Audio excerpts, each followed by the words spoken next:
John Peoples, he rented a room and he didn't drink the poison tea, but he did go to bed. But instead of sleeping in the bed, he decided to sleep in the chair instead. And he awoke to this really loud noise, and he found the bed collapsing into this pit. And it was at that time John jumped up and he jumped out the window and he ran and alerted authorities. Now, at the trial, it was stated that she lost count after killing 20 men. All right. She was locked up in the old city jail in Charleston, South Carolina. And 1 year later, in February 1820, she was executed by hanging in the courtyard for all to see. Now, reports come in all the time of Lavina haunting that jail. Female EVP have been reported and also captured on recordings. Strange noises when no one is around. Lights coming on where there is no lighting mechanisms. And her apparition has also been spotted in the cell where she was held. Now, of course, that old city jail, it still stands today. And it truly is an amazing sight to see. It resembles a castle. And the hanging posts are still there. And I've been there myself, and I can tell you, it is truly a haunted location. You kind of get an overwhelming feeling of despair while you're on the grounds as well. Now, there's been some accounts as many as 10,000 people died at this jail during its 211-year history, be it from the executions, injury, or illness from the poor conditions. If you have not been there, you should definitely make a visit to the old city jail there in Charleston, South Carolina. They do they do tours there.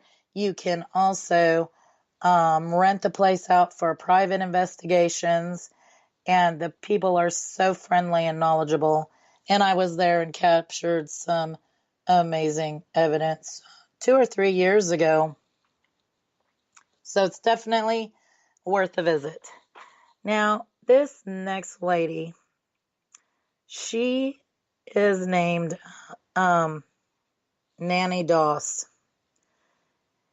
Now, she was a lethal wife, and she was convicted and sentenced to life in prison after murdering 11 people between the 1920s and 1954. Of course, she was also known as a few other names such as Giggly Granny, the Lonely Hearts Killer, the Black Widow. One newspaper even went as far as calling her the Self-Made Widow. And she was a native of Alabama. She grew up resenting her father, who was forceful and controlling, and at the age of 7, she suffered this serious accident, which caused her to have severe bouts of headaches over the years. Now, Doss later blamed her mental instability on this accident and these headaches. She married 5 times, folks. Her first marriage was to a co-worker named Charles Braggs. Now, this was a volatile marriage, to say the least. And Braggs would later claim that he left Doss because he was afraid of her. Then she married a second time in 1920 to Robert Franklin Harrelson, who later became her first confirmed victim.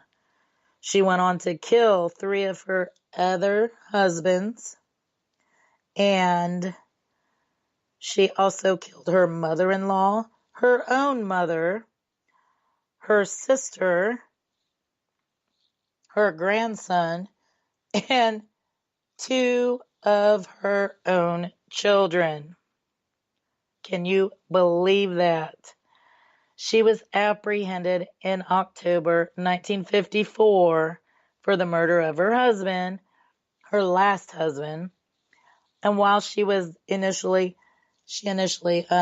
denied involvement and said she didn't do it, she eventually gave in to the interrogations and admitted to the killings.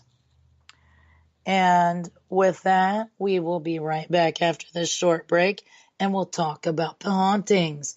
You are listening to WBHM-DB.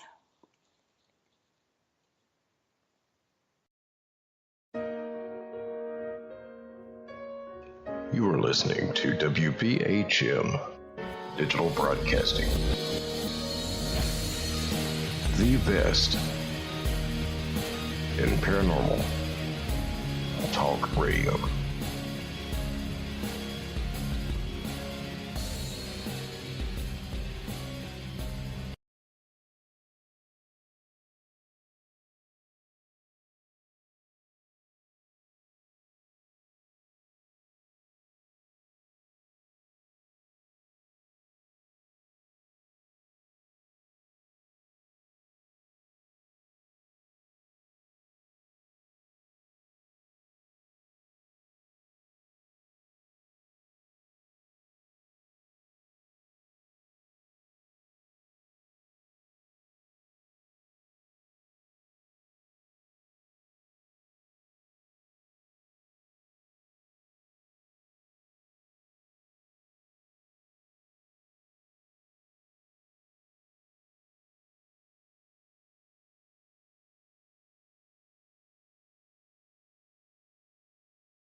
Oh, come on. I'm Southern, but...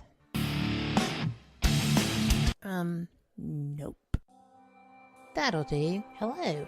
I am Kat Hobson, host of Paranormal Experience here on WBHM Digital Broadcasting out of Birmingham, Alabama. I enjoy having guests from all areas of the paranormal, from ghosts to ufology to cryptids and beyond. You'll find some of the best researchers in their fields bringing you some great information. Join me on Wednesday nights from 8 to 10 p. Eastern here on WBHM Digital Broadcasting. Son of a... Hey, son. Mother... Son? What are you doing? Hey, Mom. I'm getting ready to listen to Periscope Uncensored. By expanding your vocabulary. Well, it is uncensored.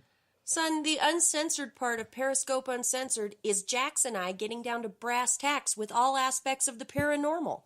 There's no fluff on our show. So, no off-color commentary? I didn't say that. Awesome! Son? I just hit my head. Oh boy. I'll go get you an ice pack. Catch Periscope Uncensored Thursday nights at 9 p.m. Eastern, only on WBHM Digital Broadcasting. Since 1948, Fate magazine has brought you reports of the strange and unknown, all of them true. Fate Radio is carrying on that tradition, bringing you the unusual, macabre, strange, and bizarre. Join host Kat Hobson Sunday nights from 8 to 10 p.m. Eastern on WBHM Digital Broadcasting.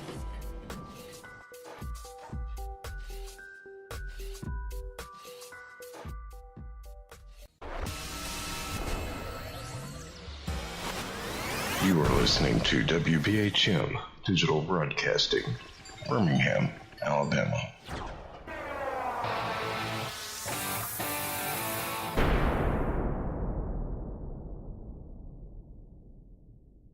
Thank you for listening to WBHM Digital Broadcasting out of Birmingham, Alabama. The time is 23 minutes after the hour. Welcome back to Ghost Talk Radio with me as your host, Shelley Robertson. And if you just tuned in, I invite you all to join me in chat at wbhm-db.com, where you can ask any questions you may have. If you missed the first part of the show, no worries. You can catch the show archive on Spreaker, Google Play, iTunes, and iHeartRadio at your leisure. So, just before the break, I was talking about this lethal lady, Nanny Doss, and she basically killed many of her family members, and four of her husbands. The first one got away. But so she ends up, admitting to the killings, right? Subsequently, she was tried and given a life sentence.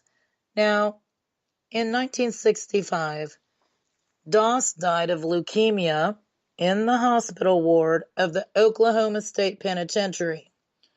And so you can imagine, there are several reported hauntings at the penitentiary, some of which are believed to be the apparition of Nanny Doss herself. Other reports have been from hearing female giggling, strange lights, along with an overwhelming uneasiness feeling, also footsteps and male voices, just a lot of hauntings. And a lot of prisons and asylums are pretty much known for this. Our next lethal lady is Bertha Gifford, and she was born October 30th of 1871, and she was a farm wife, and they lived in rural Missouri. Now, during the early 1900s, she was accused of murdering 3 members of the local community, and she was suspected in 15 additional deaths. Now, some consider her to be America's 3rd female serial killer. Now, she gained a reputation for her desire to care for sick friends and family, a nurturer, all right? Many of whom, as you guessed it, folks, they died. Enough of them died, and that caused suspicion, okay? Now, when this happened, an investigation was started, and Gifford was eventually arrested for murder. What they went and done, some of the previous deaths, they exhumed the bodies, and they found that there were arsenic in many of these corpses. So there you go. Nurturer and poisoning. Now, Gifford, she was very deliberate, and she did murder almost 24 people. She was found not guilty, though, thanks to this insanity plea, and she spent the rest of her life in a mental hospital. She actually died August 20th, 1951, at the age of 79, in the Missouri State Hospital No. 4, which was converted into a prison in the late 1980s, called the Farmington Correctional Center in Missouri. Now, despite the hospital being turned into a correctional facility, that makes no matter.